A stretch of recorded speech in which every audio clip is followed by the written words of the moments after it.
A nossa mensagem hoje tem como título: Sejam firmes, corajosos e fraternalmente irmãos. Sejam firmes, corajosos e fraternalmente irmãos.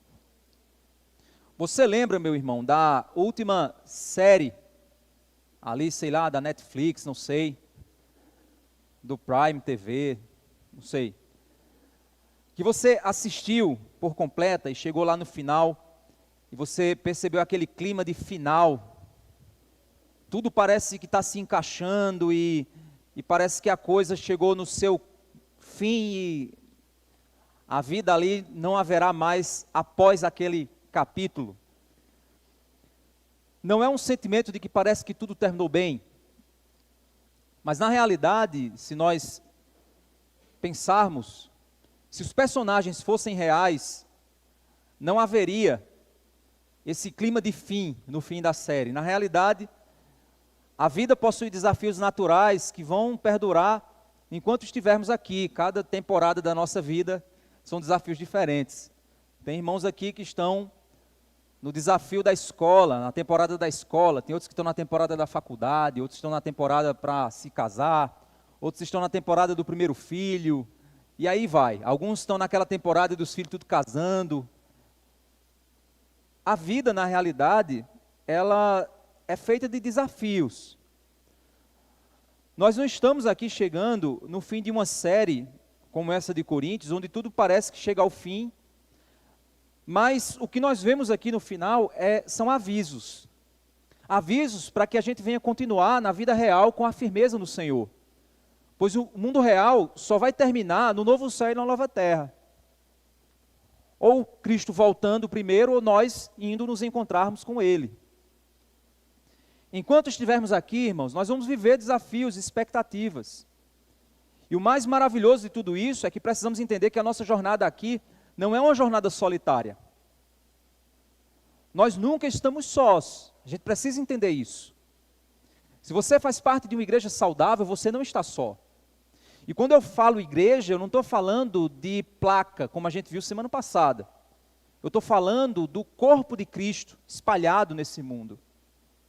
Eu já tive a experiência de sair daqui, né, e ir para outra cidade. E uma das bênçãos na minha vida foi encontrar uma igreja que me acolheu onde eu estava. E mesmo longe eu me senti em casa. Porque o Espírito testificava comigo que aqueles eram meus irmãos. Isso é a maravilha da igreja. Por isso, então, nós precisamos sempre reforçar em nosso coração de que a igreja de Cristo, ela está, de fato, viva. Porque Cristo nos redimiu, nos salvou. E o que nós precisamos entender aqui no final dessa série é que nos vai ser lembrado isso. De que nós fazemos parte de uma história muito maior do que a nossa vida.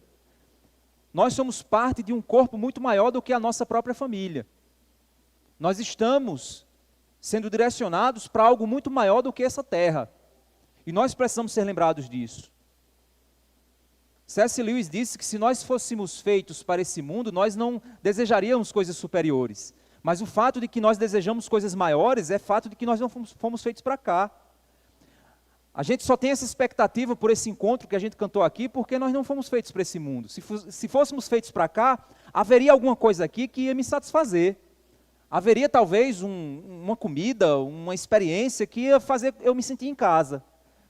Mas nós nunca sentimos assim. Nós temos alegrias temporárias, frutos da graça de Deus nessa vida que a gente tem, mas a gente percebe que essas alegrias logo passam, porque elas são temporárias, elas não são eternas. Porque na realidade nós somos feitos para a eternidade, nós não fomos feitos para esse mundo aqui. E por isso então precisamos ser lembrados de que a jornada da vida faz parte, estar na igreja, estar em uma comunidade faz parte da jornada de um crente.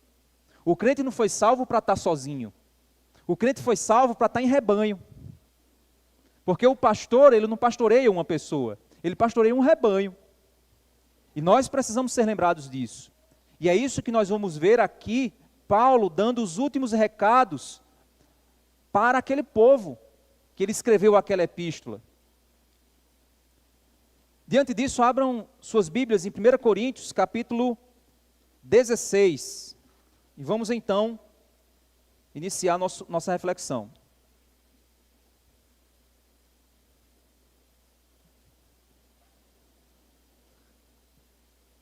Depois que Paulo faz aquela recomendação que a gente viu na semana passada sobre Timóteo, a gente viu quem era Timóteo, né? Paulo então, ele muda de assunto. Parece que ele está mudando de assunto, apesar de que ainda são recomendações. Mas ele utiliza um tom como de algo que precisa ser, de uma resposta que precisa ser dada a uma pergunta. A Bíblia, as epístolas, elas são aquilo que a gente chama de teologia de tarefa. Tudo o que está escrito nas epístolas são respostas a perguntas práticas. Tudo aquilo que a Bíblia tem implicações práticas. A Bíblia não foi escrita para você ficar conversando sobre o sexo dos anjos. A Bíblia foi escrita para que você conheça o Senhor e, através de conhecer, torná-lo conhecido por meio da sua vida. Isso significa vida prática. É nessa perspectiva, então, que Paulo vai responder perguntas dos coríntios. E parece-me que algo foi dito a respeito dessa pessoa que está aqui, que é o Apolo. E ao dizer algo a respeito de Apolo, Paulo então vai responder. E é isso que nós vemos no capítulo 16, no verso 12, quando ele diz assim: quanto ao irmão Apolo, muito lhe tenho recomendado que fosse visitar vocês em companhia dos irmãos. Mas ele não quis de jeito nenhum ir agora. Irá, porém, quando tiver oportunidade. O que é que nós estamos vendo aqui? Apolo era uma figura conhecida daquela igreja. A gente vai relembrar alguns textos que vão nos dar clareza sobre quem era Apolo.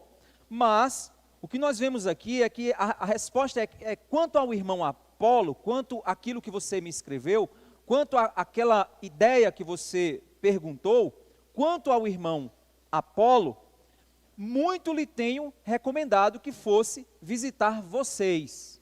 Então, ele recomendou fortemente: Apolo, vai visitá-los. Então, isso é sinal de que Apolo não estava mais em Corinto. Porque é óbvio isso, né? Se ele está recomendando que Apolo vá visitar os irmãos, é porque Apolo não está lá. É lógica. Então, ele está recomendando fortemente que Apolo vá até aquela igreja. E ele está recomendando que Apolo vá até aquela igreja na companhia dos irmãos.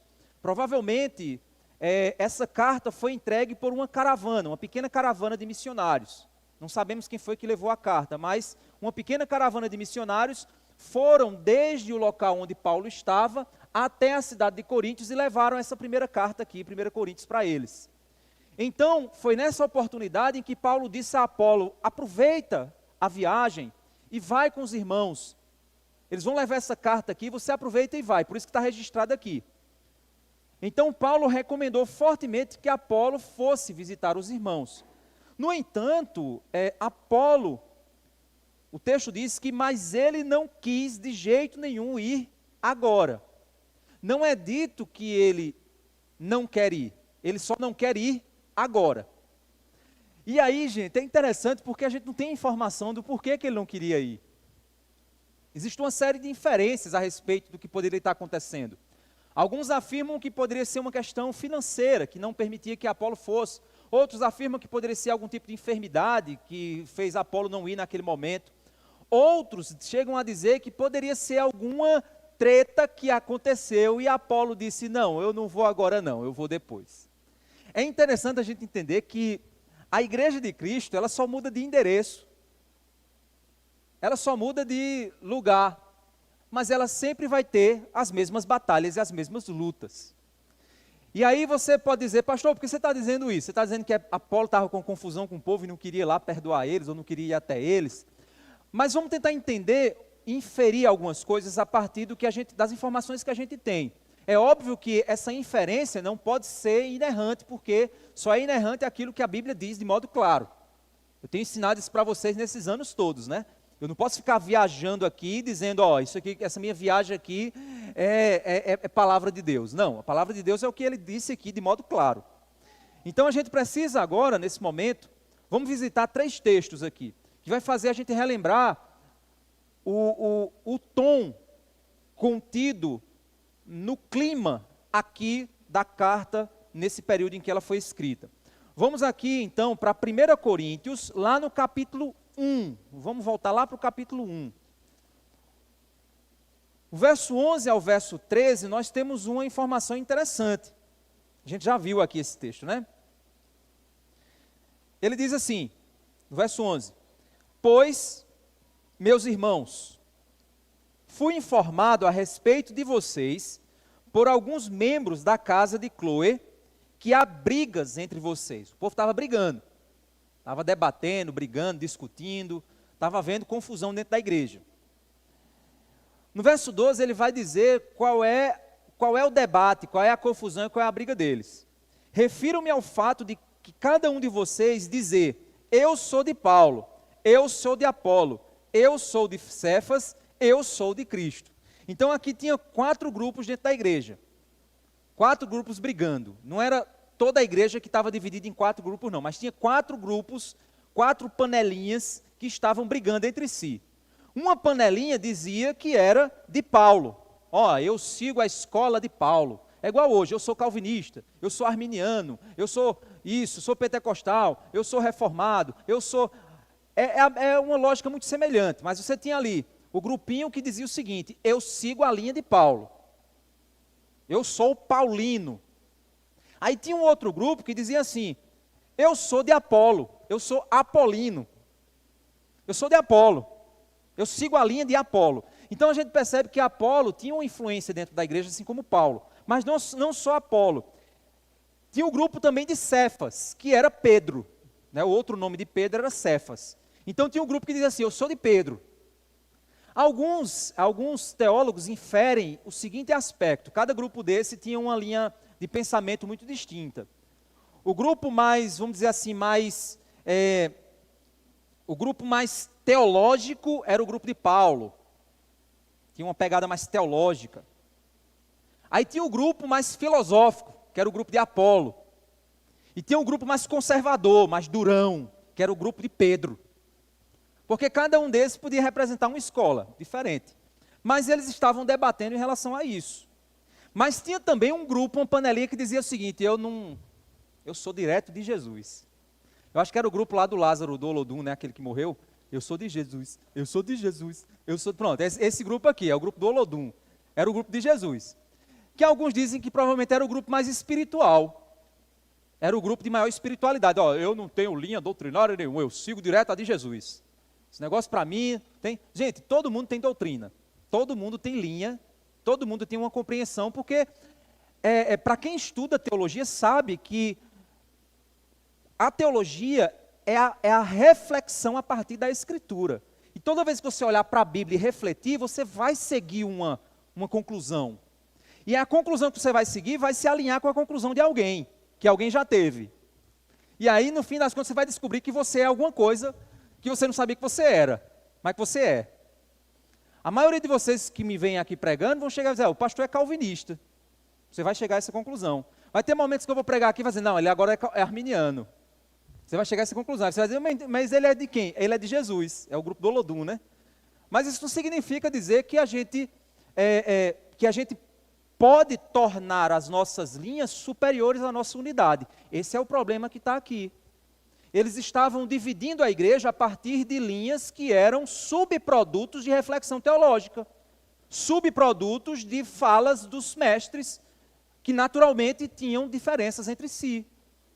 Então, Paulo conclui no verso 13 dizendo: será que Cristo está dividido? Será que Paulo foi crucificado por vocês? Ou será que foram batizados em nome de Paulo? Ele está dizendo: vocês estão aqui por minha causa ou por causa de Jesus? Vocês estão aqui por causa do homem ou por causa do Filho do homem? Por quem vocês estão aqui? E aí a gente vê que então Apolo, o nome de Apolo foi usado aqui para uma confusão.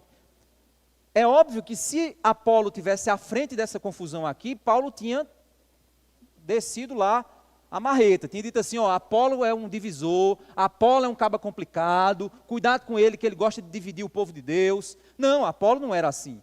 mas o povo estava usando os pastores que estavam ali para dividir o povo em linhas. Um outro texto também que vai nos fazer entender um pouquinho disso é o capítulo 3, do verso 3 ao verso 9.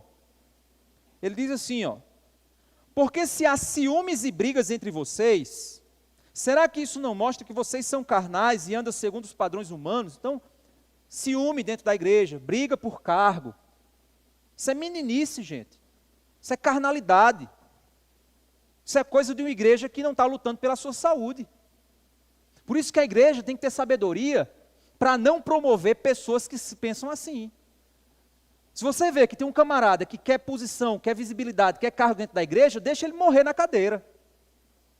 Porque se você der visibilidade a ele vai destruir a igreja. Porque ele opera por ciúme, ele opera por divisão, ele opera por Paulo, por Apolo, por Cefas, ele opera por vários grupos, ele não opera pela obra, ele opera por si mesmo. Paulo vai falar isso um pouquinho mais à frente. Então ele está dizendo, vocês estão andando segundo padrões humanos, vocês são divisores. E aí no verso 4 ele diz assim, quando alguém diz eu sou de Paulo e outro diz eu sou de Apolo, não é evidente que vocês andam segundo padrões humanos? Quem é Apolo? Quem é Paulo? São servos por meio de quem vocês creram, e isto conforme o Senhor concedeu a cada um. Eu plantei, Apolo regou, mas o crescimento veio de Deus. Por essa afirmação eu consigo entender mais ou menos cronologicamente onde é que está Paulo e onde é que está Apolo. Paulo plantou a igreja, Apolo pastoreou aquela igreja por um tempo. No momento que essa carta foi enviada, Apolo não estava mais lá, por isso que lá no final a gente acabou de ler, que Paulo está dizendo, eu queria que Apolo visitasse vocês. Então, primeiro Paulo plantou, Apolo regou, mas Deus é quem dá o crescimento, a gente precisa lembrar disso. Então a gente entende agora que passou o primeiro líder pela igreja, que foi Paulo, plantou a igreja, deixou ensinos. Depois veio um segundo líder, assumiu a igreja e conduziu a igreja por um tempo, que foi Apolo. E aí esse líder saiu, por algum motivo que não sabemos, não está registrado nas escrituras. Mas agora esse líder que saiu, ele não está querendo visitar a igreja. Aí você não sabe por quê.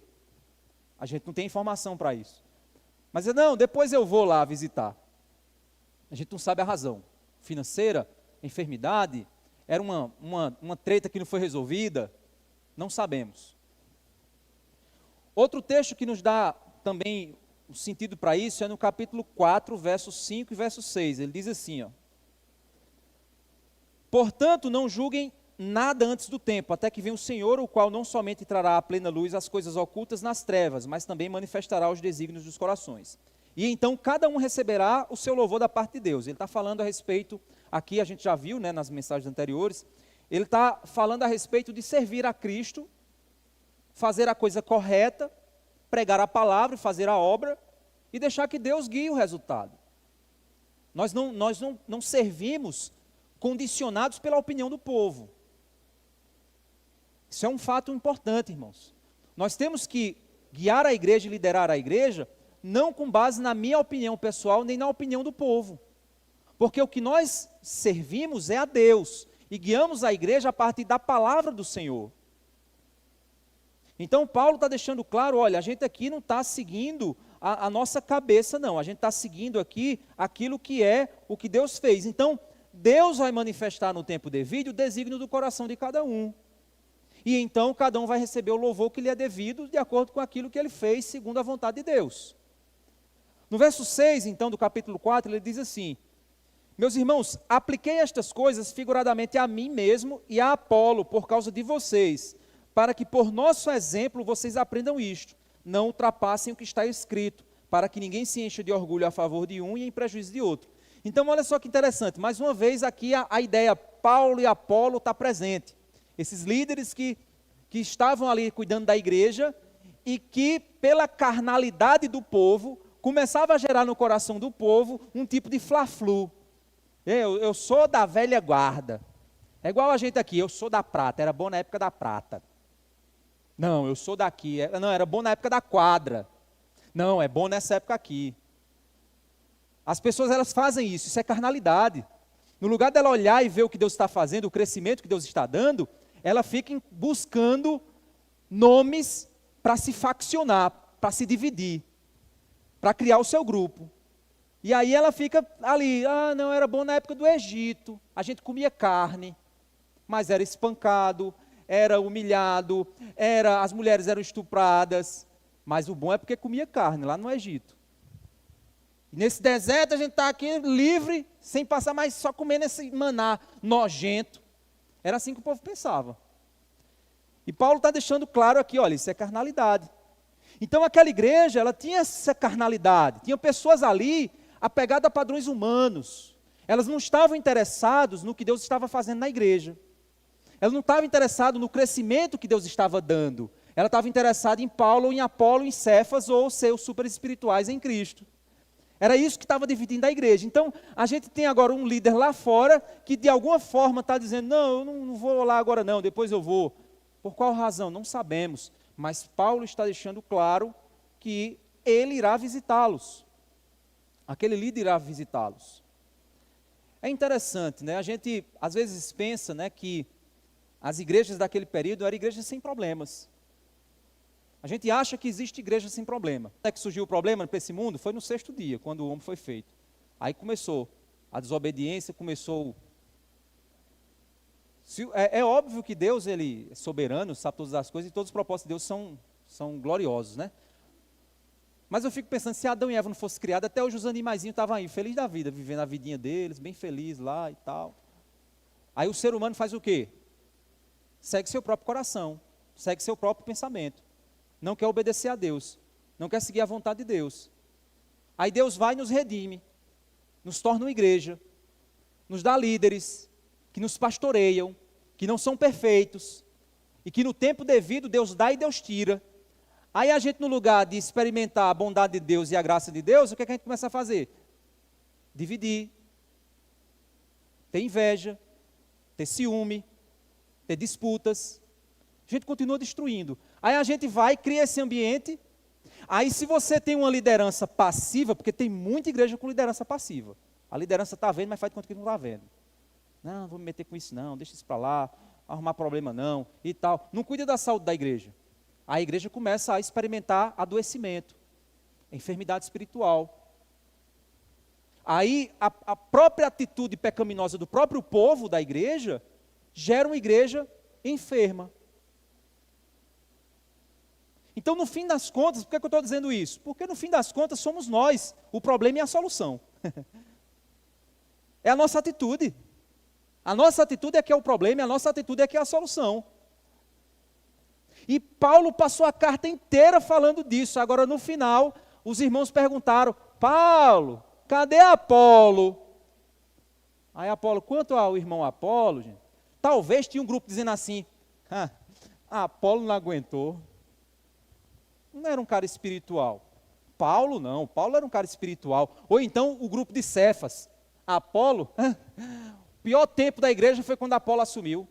A igreja só caía quando Apolo estava aqui. Por isso que não vem mais. Aí começou aquele moído. Aí os irmãos disseram, vai mandar uma carta para Paulo, bora? Pergunta como é que Apolo está para a gente saber. E pede para Apolo voltar. Aí Paulo escreve e diz assim, quanto a Apolo, ele vai voltar, ele vai visitar vocês, mas ele disse que não queria ir agora não, ele vai depois. Não sabemos assim, que a gente também não tem problemas assim? E hoje com a internet, eu sou de Nicodemos, eu sou de Hernando Dias Lopes, eu sigo a linha do John Piper, eu sou do D.A. Carson, aí eu vou baixando o nível agora, eu sou do Edir Macedo, eu sou do Dave Leonardo, aí eu vou baixar mais ainda a régua. Eu sou do Caio Fábio, aí eu estou baixando. Será que não é assim que a gente... No lugar de nós olharmos para a nossa comunidade, agradecermos a Deus pelos líderes que Ele nos deu, líderes que estão lá na internet, que abençoaram a Igreja de Cristo, líderes que passaram pela comunidade, abençoaram a igreja de certa forma, mesmo sendo falhos, mas eles abençoaram de alguma forma. Deus é soberano, Deus ele usa, Deus ele faz.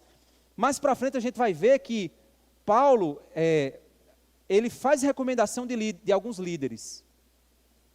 Pastor, então todo líder é recomendável? Não, porque tem momentos em que Paulo diz, olha, fulano de tal era um cabo gente boa, mas ele amou o presente século e, se escafedeu. Cuidado com ele. Fulano de tal, me causou muitos males. Ele era até um cara que estava ali ajudando a gente, mas o caba se voltou, se virou, girou a cabeça, agora é um problema, cuidado com ele. É a mesma coisa, por exemplo, o Caio Fábio. O Caio Fábio, no passado, para quem é aí da década de 80, sabe que o Caio Fábio era um batalhador aí pela fé, pregava divinamente e tal. Eu não sei se é década de 80, eu estou aqui chutando, mas acho que era década de 80. Sabe que o Caio Fábio era um cara que estava ali. Hoje o Caio Fábio é um cara que está completamente desviado. O Ed Renekiewicz aí na década, nos anos, acho que há 10 anos atrás, era um cara muito bem visto no meio da comunidade batista, inteligentíssimo. Hoje é um cara completamente diferente. Tem alguns influenciadores digitais aí, eu não vou falar o nome para não arrumar problema para o evento, né? Mas tem alguns nomes aí que, anote o que eu estou te dizendo, anote o que eu estou te dizendo. Dá 10 anos. Vão ser Caio Fábios, vão ser Silas Malafaia, na época que tinha bigode, né? Porque hoje sem bigode ele mudou, né? Vai ser, pode anotar aí, toma nota. Vai percebendo, os anos se passando, vai vendo alguns pastores na internet se desviando lentamente do caminho, vendendo a imagem para movimentos católicos. Não, mas porque a gente tem que dialogar. É? Não sabia disso não. Interessante. Anota aí para tu ver.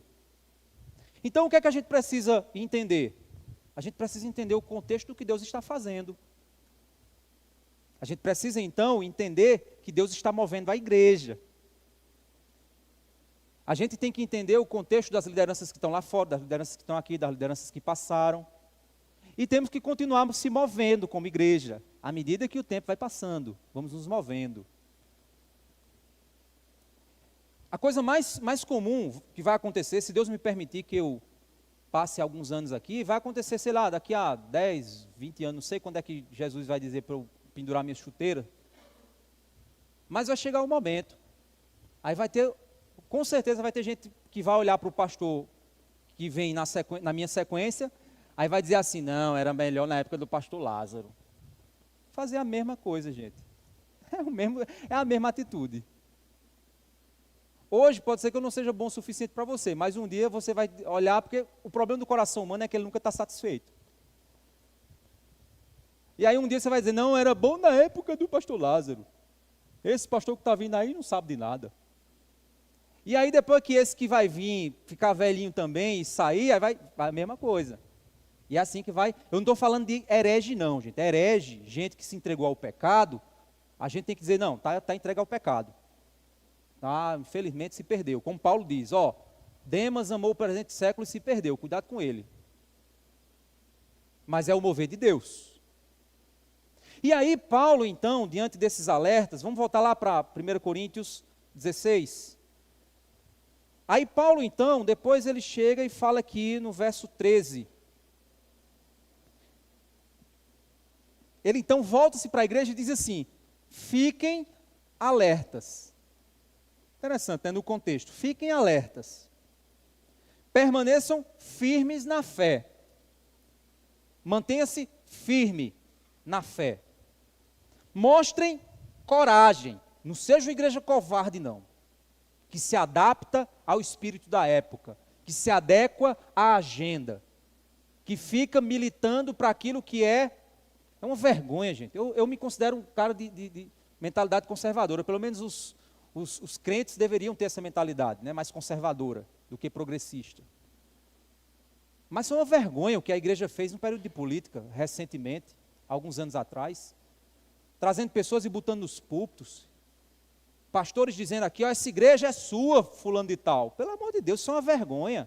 A igreja é de Jesus. Isso é uma vergonha. A gente tem que ser corajoso. A igreja não tem que se envolver com política não, gente. E aí quando eu estou dizendo a igreja não tem que se envolver, eu estou falando da instituição. Você como ser humano, você como indivíduo, você pode fazer a política sem problema. Como cidadão você pode fazer e deve fazer, com sabedoria, para também não ser uma pessoa chata. Tem gente que posta 200 coisas de política por dia, acha que você olha. Quando eu estou ali nos stories que eu vejo 200 coisas de política, eu pulo. A pessoa diz, eu estou mandando aqui para todo mundo ver. Não vê não, ele pula, diz assim, lá vem a doidice aí, eu vou pular. É assim que acontece, a gente fica achando que a gente está abafando. A gente está falando para o deserto, gente. Então, se você quer fazer o seu posicionamento político, quer agir de forma política, faça equilibrado, faça sábio, seja inteligente, seja prudente, faça. Agora, a igreja como instituição, ela não tem que fazer isso. Sabe por quê? Porque a igreja, ela tem voz profética. Uma vez eu falei isso numa live da Consciência Cristã e uma pessoa disse, que é isso, voz profética? Você está dizendo que a igreja tem que profetizar para a coisa acontecer? Deixa eu explicar. O que é que significa essa palavra num contexto mais reformado? Voz profética não é que você vai falar e a sua boca vai falar e a coisa vai acontecer. Voz profética é a voz de um profeta, que profetiza aquilo que está escrito. Então a igreja é a voz profética, porque a igreja é como João Batista, que independente de quem esteja no poder, ele vai chegar e vai dizer, tu está errado, tu não pode dormir com a mulher do teu irmão não, perdeu a cabeça por isso. Hoje a gente não, a gente faz aliança com quem estiver no poder, porque a gente acha que Jesus precisa de aliança política para o reino avançar, a gente acha que precisa, não precisa. Independente de quem estiver ali, a gente tem que dar pancada se o cabo estiver errado. Tiver certo, a gente diz, amém, está correto. Tiver errado, a gente diz, está errado.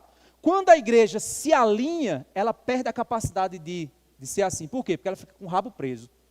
Pastor que se alinha politicamente com coisas, se envolve politicamente com coisas, ele fica com o rabo preso.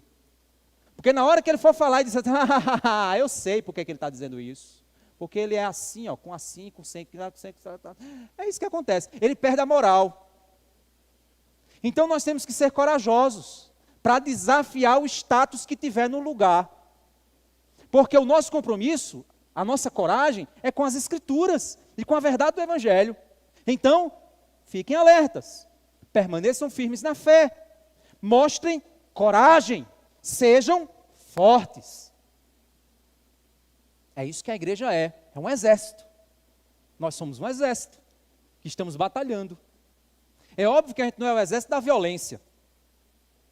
Tiveram épocas aí na história que acharam que a igreja tinha que pegar a espada para sair matando o povo, aí tiveram as cruzadas aí. Não, a igreja ela batalha de outra forma, ela batalha pela oração, ela batalha pela palavra, ela batalha no debate público, ela chega lá e diz assim, ó, isso está errado, isso é assim, assim, assim. A família é a instituição mais importante, o Estado não tem que meter a mão na família não, o Estado está errado. Ah, mas tem 200 gêneros, tem não, só tem 2, macho e fêmea. Ah, mas você está sendo intolerante. Eu estou falando de biologia. A igreja tem que ser corajosa, tem que ser firme. Porque a palavra de Deus é a nossa espada. E nós precisamos militar com a palavra. Fazer a obra pela palavra. E a gente avança com a palavra. É assim que a igreja avança. E aí ele então diz o seguinte, ele continua dizendo, verso 14, façam todas as coisas com amor.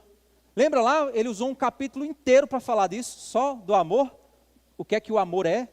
Aí aqui ele reforça, faça tudo com amor. Porque também tem gente achando que você tem que ser corajoso, ser firme, ser forte, de modo violento.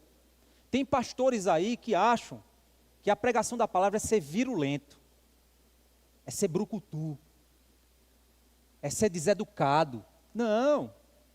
Você pode ser firme e corajoso sendo muito educado. Eu estava conversando com alguém essa semana, e aí a pessoa me perguntou assim, como é que eu posso reagir ao erro do meu chefe? Aí eu disse, você pode reagir dizendo que ele está errado de maneira muito educada. Olha para os profetas do Antigo Testamento. O rei estava errado, o profeta podia perder a cabeça, porque o rei podia mandar matar tranquilamente, se era o rei fazer assim, que o cara estava morto. Aí o cara chegava diante do rei e dizia assim, ó excelentíssimo senhor rei, ó sumidade rei, o senhor está aí sentado, sumidade, eu quero aqui com muita educação te dizer que tu está errado. Pronto, disse que o cara está errado. Não é assim? Você olha o parlamento, né, o Senado como é, os caras, excelentíssimo deputado, magnanimidade deputado, boníssimo deputado, o senhor está completamente equivocado, o senhor falta com a verdade. O cara está chamando outro de mentiroso, mas ele está dizendo de uma maneira muito, olhe, excelentíssimo deputado federal fulano de tal, o senhor está faltando com a verdade. Está chamando o cabo de mentiroso, mas está falando de maneira educada. Então eu posso fazer de maneira educada. Eu posso chegar e dizer assim, ó, você está equivocado em seu pensamento. No lugar de dizer, você está errado. Ó, você está equivocado no seu pensamento. O seu pensamento está errôneo. Aí pega umas palavras, uns dicionários, vai lá, pega umas palavras bonitas, e aí não vai doer em ninguém. Mas a gente tem que ser corajoso. Não é assim que a gente, quando alguém está gordo, a gente diz que a pessoa está forte, né? Não é assim, né? Fulano está mais forte. Você está dizendo que ele está gordo, mas você está com vergonha de dizer que o cabo está gordo. Aí você usa uma palavra mais leve. Fulano está mais forte, está mais corado, né? Não é assim? O que é que Jesus ele disse? A gente tem que ser simples como as pombas e prudentes como as serpentes.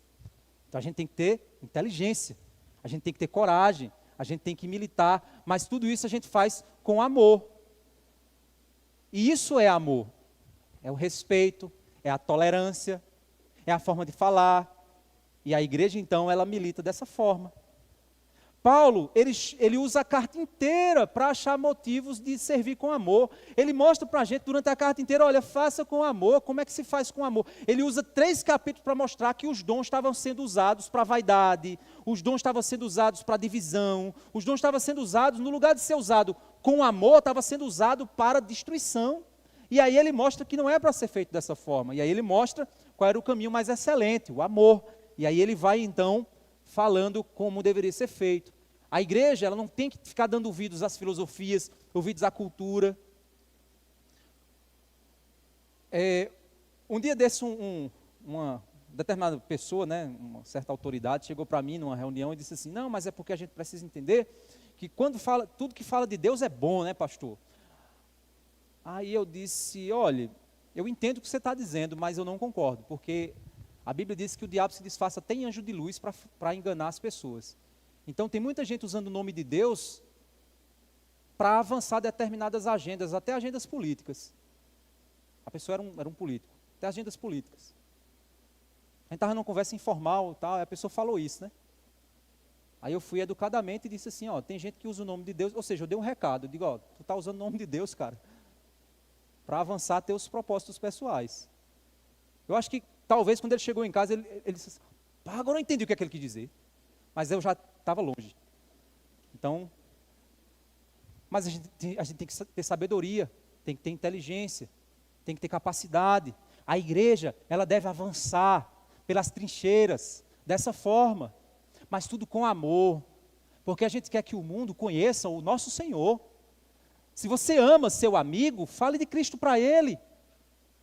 No lugar disso, você às vezes omite Cristo. Você às vezes finge que você ama seu amigo, mas você nunca falou de Jesus para ele. Que amor é esse?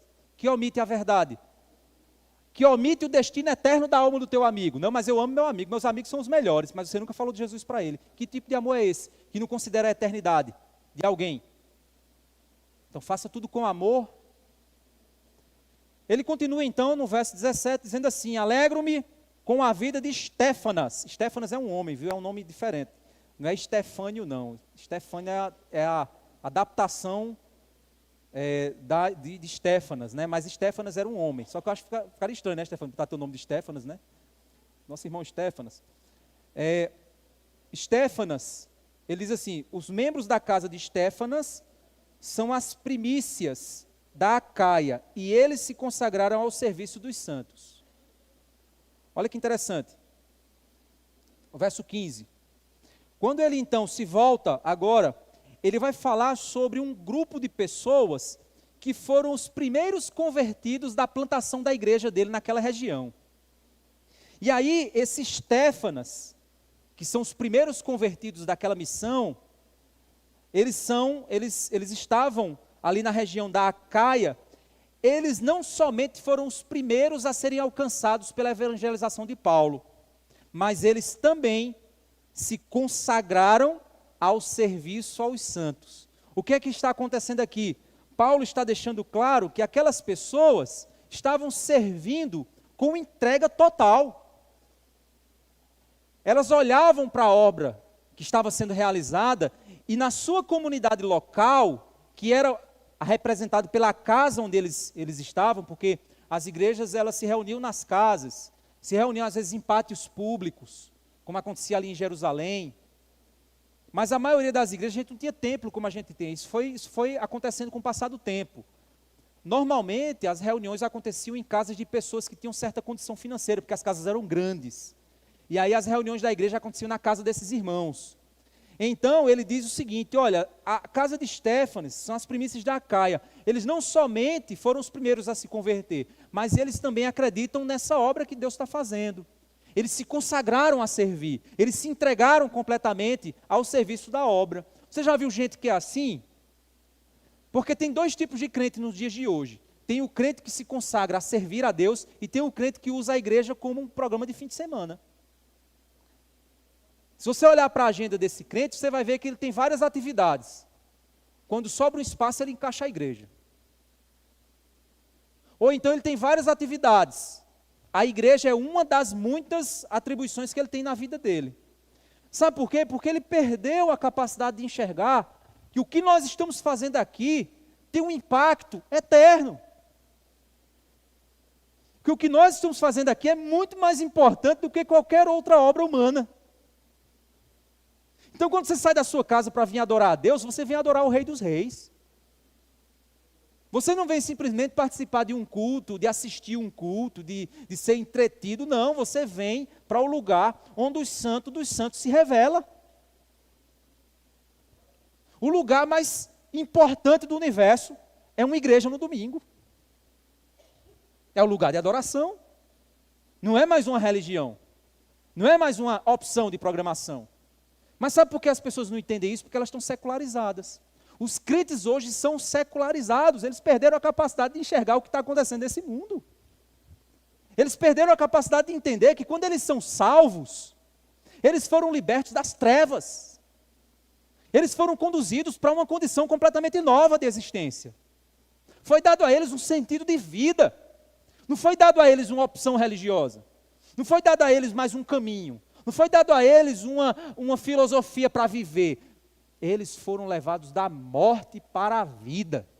Eles eram mortos, eram defuntos espirituais. E o sangue precioso de Deus foi derramado, de modo humilhante, para fazer esses mortos passarem a ter vida.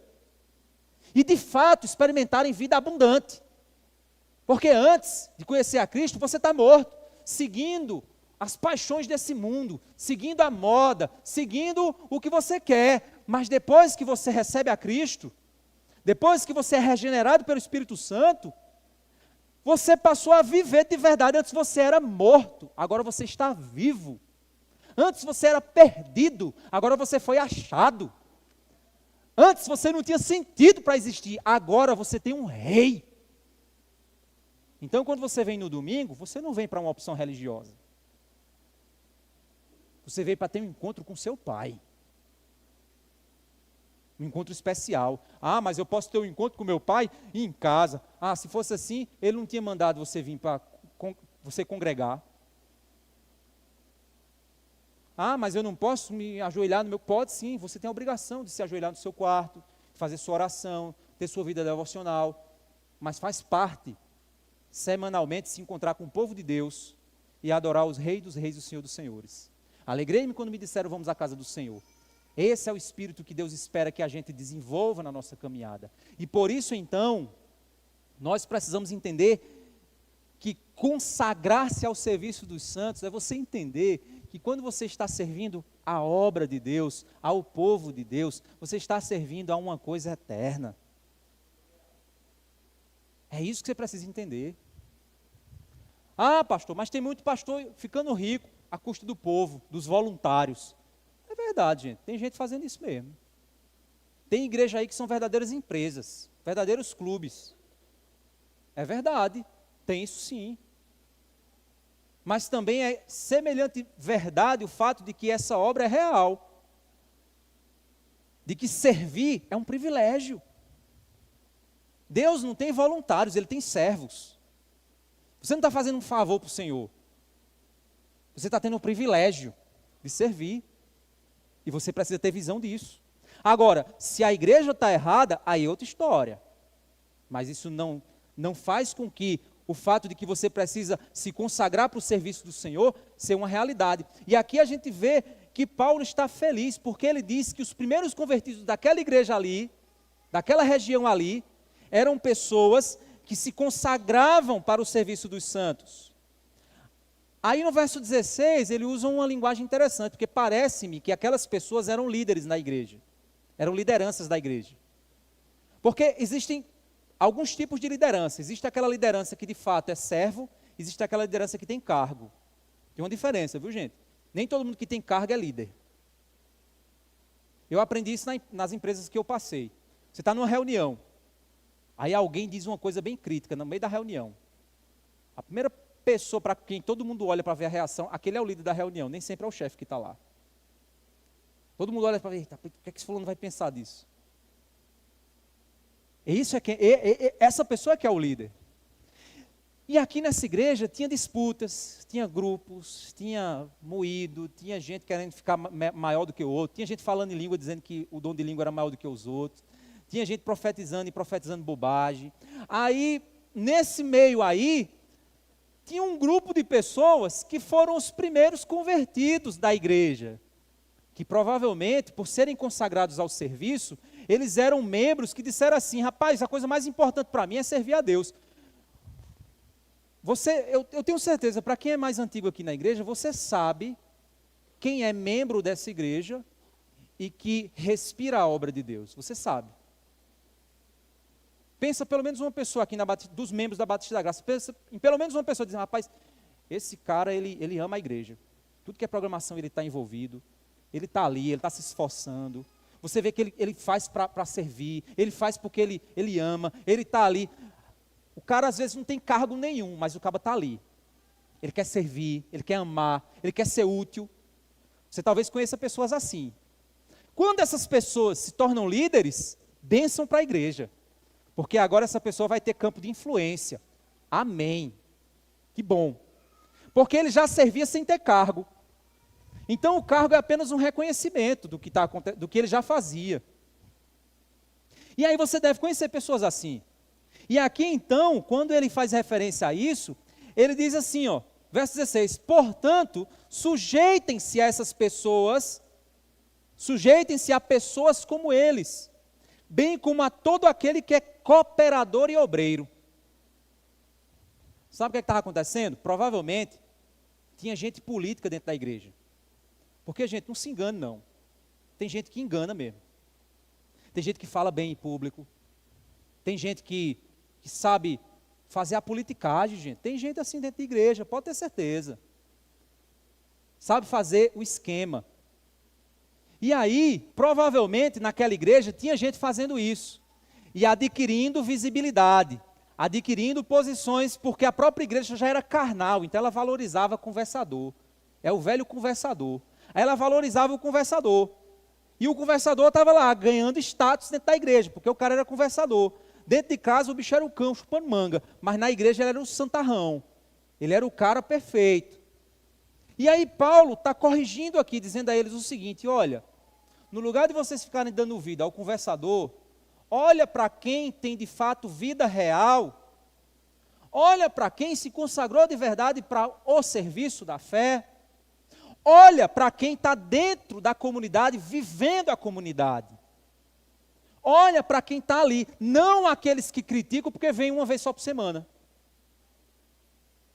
Não aqueles que falam coisa, mas ele não participa das coisas, ele não está envolvido.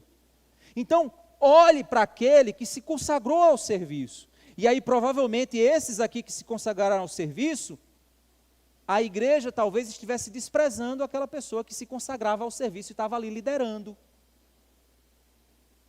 Estava ali trabalhando, estava ali operando, porque aquela igreja era carnal. E aí Paulo chega e diz assim, olha, você precisa se sujeitar a pessoas assim, respeitar a liderança delas, respeitar o exemplo delas.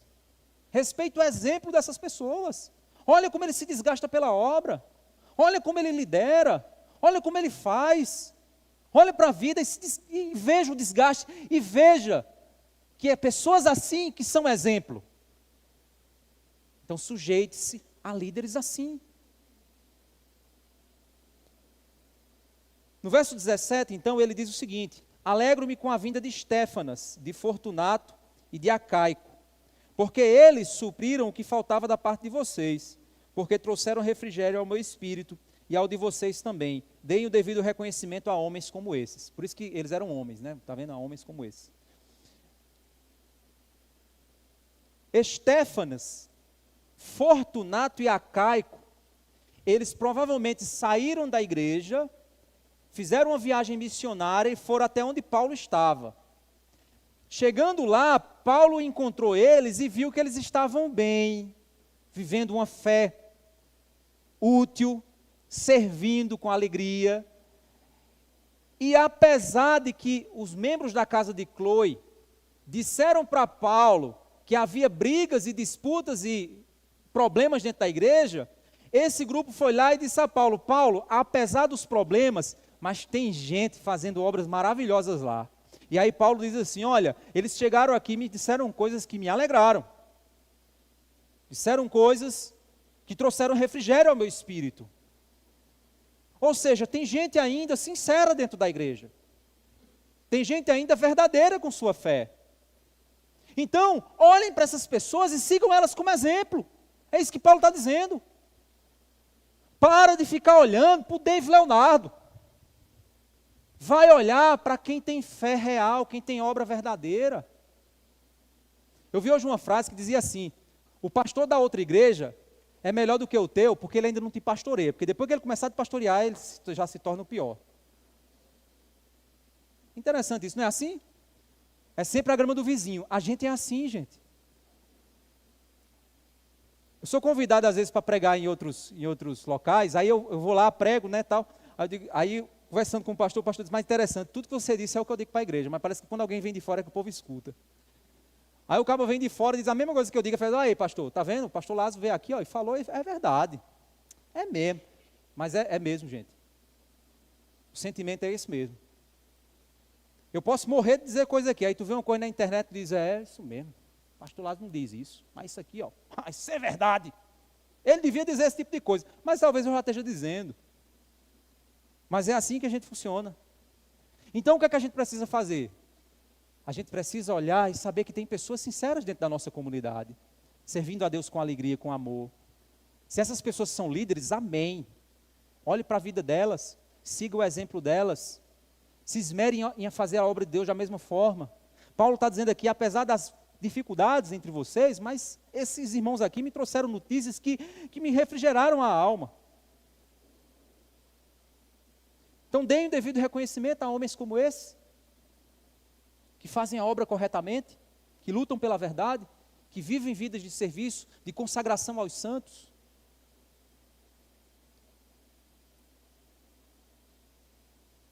No verso 19, então, ele diz o seguinte: as igrejas da província da Ásia mandam saudações. Então ele está dizendo que era uma região com centenas de igrejas já plantadas. E aí ele diz: olha, eu estou aqui numa região onde tem centenas de igrejas. Todas essas igrejas aqui sabiam que eu ia mandar a carta para vocês. Então todas elas estão mandando abraço para vocês. Então eu estou mandando um abraço de várias igrejas. Recebam um abraço. E aí ele continua: também Áquila e Priscila. Quem é Áquila e Priscila? Duas figuras interessantes, duas figuras importantíssimas no ministério de Paulo. Era um casal que Paulo devia muito a eles. Áquila e Priscila mandam saudações cordiais no Senhor, juntamente com a igreja que se reúne na casa deles. Então, provavelmente, eles eram pessoas que tinham certa condição financeira. Vamos tentar entender quem é Áquila e Priscila. A gente vai ler um texto aqui. Vamos lá para Atos 18.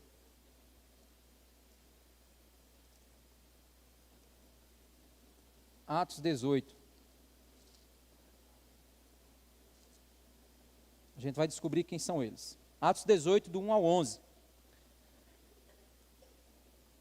Depois disto, deixando Atenas, Paulo foi a Corinto. Paulo saiu de Atenas para Corinto. Lá, encontrou um judeu chamado Áquila, natural do Ponto, recentemente chegado da Itália, com Priscila, sua mulher, porque o imperador Cláudio havia decretado que todos os judeus deviam sair de Roma. Paulo aproximou-se deles E como tinha o mesmo ofício, passou a morar com eles e ali trabalhava. Eles deram emprego para Paulo. O ofício deles era fazer tendas. E todos os sábados Paulo falava na sinagoga, persuadindo tanto judeus como gregos. Quando Silas e Timóteo chegaram da Macedônia, Paulo se entregou totalmente à palavra, ou seja, provavelmente Silas e Timóteo vieram e trouxeram ofertas. E aí essas ofertas iam sustentar Paulo, e Paulo não precisava mais trabalhar. E aí Paulo se entregou totalmente à palavra, testemunhando aos judeus que Jesus é o Cristo. Como eles se opuseram e blasfemaram, Paulo sacudiu as roupas e disse-lhes, que o sangue de vocês caia sobre a cabeça de vocês. Eu estou limpo dele, e a partir de agora vou para os gentios. Saindo dali, entrou na casa de um homem chamado Tício Justo, que era temente a Deus. A casa dele ficava ao lado da sinagoga. Interessante, né? Crispo, chefe da sinagoga, creu no Senhor com toda a sua casa. Também muitos dos coríntios, ouvindo, creram e foram batizados. Certa noite, Paulo teve uma visão em que o Senhor lhe disse, não tenha medo, pelo contrário, fale e não fique calado, porque eu estou com você e ninguém ousará lhe fazer mal, pois eu tenho muito povo nessa cidade. Assim, Paulo permaneceu em Corinto 1 ano e 6 meses, ensinando entre eles a palavra de Deus. Então, Áquila e Priscila estavam junto com Paulo na igreja de Corinto, enquanto Paulo passou 1 ano e 6 meses ensinando a Bíblia lá para eles. Depois que Paulo saiu, veio Apolo. Provavelmente Áquila e Priscila acompanharam Paulo, porque Áquila e Priscila estavam agora onde Paulo estava. Por isso que Paulo fez menção a eles na carta. Aí vamos avançar agora para o verso 18. Paulo ficou ainda muitos dias em Corinto. Por fim, despedindo-se dos irmãos, navegou para Síria, levando em sua companhia Priscila e Áquila. Antes de embarcar, rapou a cabeça em Secreia, porque tinha feito um voto. Quando chegaram a Éfeso, Paulo deixou ali Priscila e Áquila. Eles, porém, entrando na sinagoga, pregavam aos judeus. Pediram-lhe que ficasse mais algum tempo, mas Paulo não quis. Ao se despedir, disse, se Deus quiser, irei visitá-los outra vez. Embarcando, partiu de Éfeso. Chegando a Cesareia, foi logo para Jerusalém. Tendo saudado a igreja, seguiu para Antioquia. Havendo passado ali algum tempo, saiu, atravessando sucessivamente a região da Galácia, Gálatas, Frígia, fortalecendo todos os discípulos.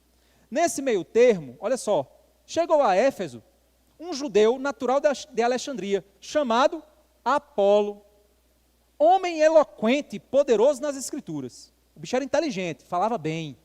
Ele era um cara que tinha uma fala muito diferenciada. Ele era instruído no caminho do Senhor. E sendo fervoroso de espírito, ele era um pregador do fogo, né? Falava e ensinava com precisão a respeito de Jesus, conhecendo apenas o batismo de João. Eita, ele tinha um problema doutrinário ali. Apolo começou a falar ousadamente na sinagoga. O bicho era corajoso, mesmo sem entender direito toda a doutrina, ele ia lá e dizia, eu vou falar de Jesus.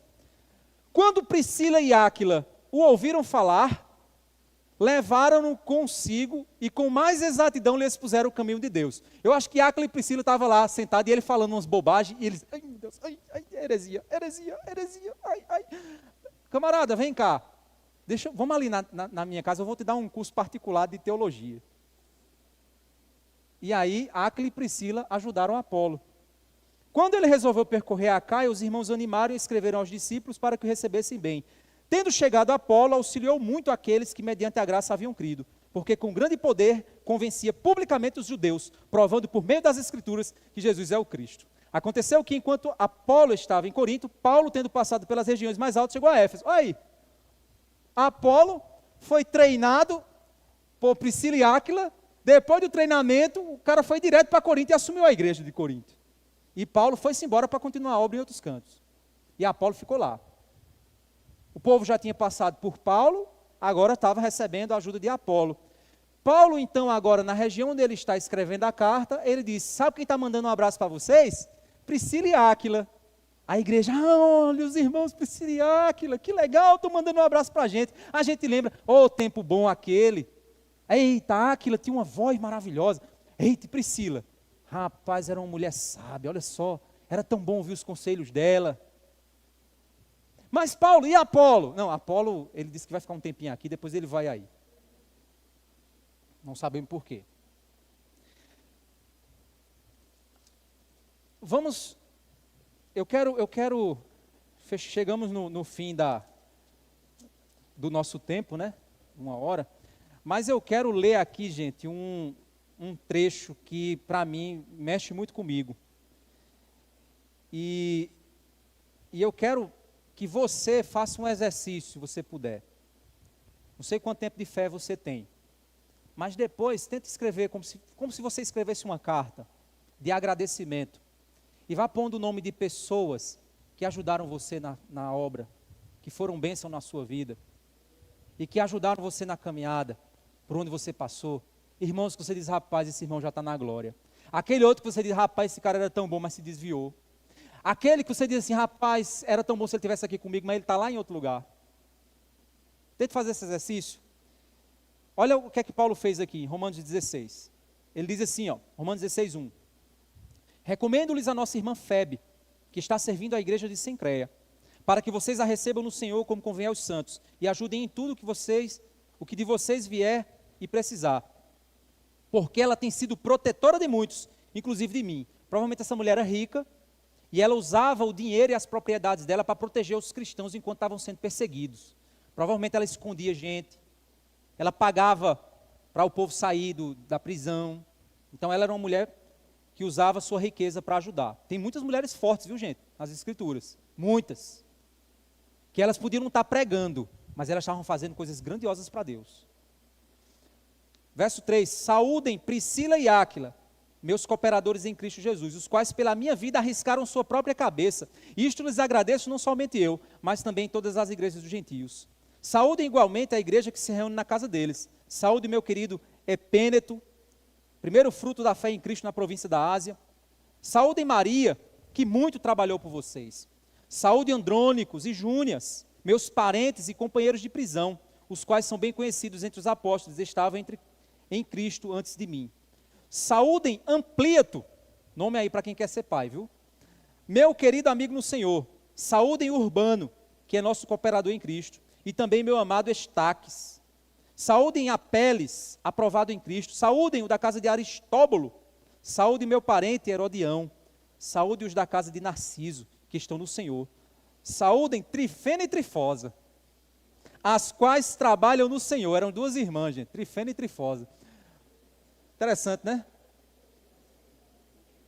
A gente tem aqui Lúcia e Luciene, né? São duas irmãs, né? Mas o nome dela não é Trifena e Trifosa, não. Saúde a querida Pérside, que também muito trabalhou no Senhor. Saúdem Rufo, eleito no Senhor. E igualmente a mãe dele, que também tem sido uma mãe para mim. Saúdem Assíncrito, Flegonte, Hermes, Pátrobas, Hermas e os irmãos que se reúnem na casa com eles. Saúdem Filólogo, Júlia, Nereu e a sua irmã, Olimpas, e todos os santos que se reúnem com eles. Saúdem uns aos outros com um beijo santo. Todas as igrejas de Cristo mandam saudações. Aí ele continua, irmãos, peço que notem bem aqueles que provocam divisões e escândalos, em desacordo com a doutrina que vocês aprenderam. Afastem-se deles. Porque esses tais não servem a Cristo nosso Senhor, e sim seu próprio ventre, com suaves palavras e lisonjas, enganam o coração das pessoas simples. Pois a obediência de vocês é conhecida por todos. Por isso me alegro por causa de vocês. Quero que sejam sábios no que diz respeito ao bem e simples no que diz respeito ao mal. E o Deus da paz, em breve, esmagará Satanás debaixo dos pés de vocês. A graça de nosso Senhor Jesus esteja com vocês. Vamos fechar 1 Coríntios agora? Volta lá para 1 Coríntios 16. Paulo então diz, no verso 19, as igrejas da província da Ásia mandam saudações. Também Áquila e Priscila mandam cordiais saudações no Senhor, juntamente com a igreja que se reúne na casa deles. Todos os irmãos mandam saudações. Saúdem uns aos outros com um beijo santo. Eu, Paulo, escrevo a saudação de próprio punho. Se alguém não ama o Senhor, seja anátema. Maranata. A graça do Senhor Jesus esteja com vocês. O meu amor esteja com todos vocês em Cristo Jesus. A igreja de Jesus não é um lugar, um grupo específico, mas está espalhada por vários lugares e devemos saber que eles existem e que devemos saudações aos nossos irmãos. Devemos lembrar daqueles que contribuíram com nossa fé e que ainda são exemplos de caminhada, como aqui no caso de Áquila e Priscila. Existem exemplos de pessoas que Paulo faz menção em outras cartas, que não foram pessoas, como a gente vê agora em Romanos, cuidado com aqueles que provocam divisões. Essa galera não é complicada, cuidado com eles. O beijo santo era um sinal de profundo carinho e afeto. Não é que a gente está aqui dizendo para você estar beijando os irmãos aí, porque nem todo mundo vai gostar disso, né? Mas o beijo santo naquela cultura era um sinal de profundo carinho, afeto, que deve existir entre irmãos em Cristo. Não de forma sensual, mas de forma profunda, independente do lugar onde o povo de Deus estiver. Paulo mostra que o que une a todos é o amor ao Senhor, o desejo da volta de Cristo. Ele diz, Maranata, ora vem Senhor Jesus. E por fim ele deseja que a graça do Senhor e o amor que ele tem pelos irmãos estejam com eles, nos ensinando que devemos amar a igreja, nossos irmãos, e desejar que este amor esteja presente na vida deles. Diante disso, eu quero te perguntar, se você escrever uma carta no final da sua vida, qual é o tamanho da lista de pessoas que você vai dizer, rapaz, aquele irmão era uma bênção. Ah, meu Deus, que saudade.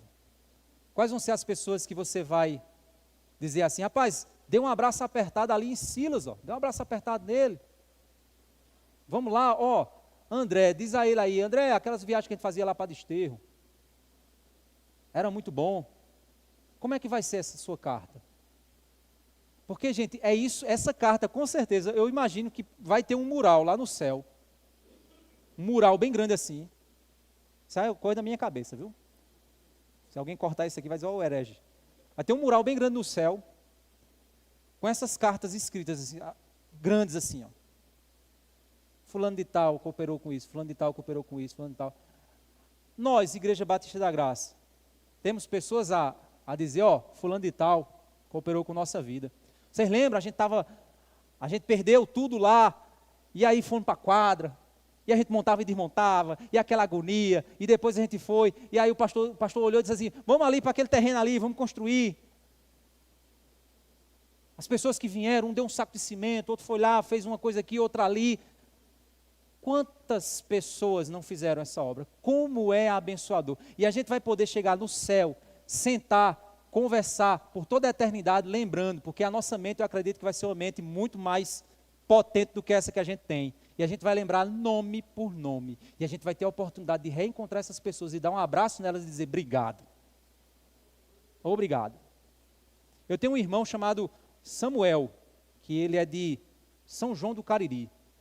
Ele hoje é um dos diretores da Moura. Estudou comigo engenharia. Da Moura Baterias. Ele é um dos diretores lá. Quando eu conheci a Cristo, eu estava perdido, sem saber para onde ir, sem saber o que fazer. E ele chegou para mim, a gente fez amizade, e ele disse assim, rapaz, a primeira coisa que você tem que fazer é ler a Bíblia. Você precisa aprender a Bíblia. E a gente conversava, ele pentecostal roxo, e eu perguntava coisa para ele, e ele, toma me explicar. Rapaz, como eu sou grato pela vida dele. Como eu sou grato pela vida dele. Porque ele mostrou para mim que era isso aqui que eu precisava buscar. E aí lá eu encontrei um grupo de irmãos que faziam evangelismo na Universidade Federal, aí eles me deram uma Bíblia. A Bíblia que eles me deram, uma vez eu sentado, meio triste e cansado, lá na porta do Senai, aí Renato se aproximou de mim, não sei nem se ele lembra, se aproximou de mim, aí eu disse, Renato, eu me converti. Aí Renato, foi? Eu disse, eu estou procurando uma igreja. Eu estou pensando em visitar essa aqui. Aí abri a capa, estava lá, o carimbo, Igreja Batista da Graça, Avenida Rio Branco. Aí Renato disse, oxê, essa é a igreja que eu congrego. Eu digo, oxe, eu quero ir lá. Aí fui, crítico.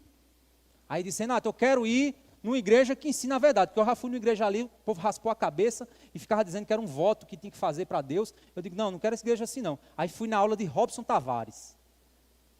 Aí eu digo, eu vou pegar esse gordinho agora, eu vou fazer tanta pergunta a ele, que ele não vai nem saber responder. Meu amigo, tudo que eu perguntava, Robson, tome. Aí eu digo, é aqui que eu quero ficar. Estou aqui até hoje, sou pastor dessa igreja. Quantas pessoas não caminharam com a gente?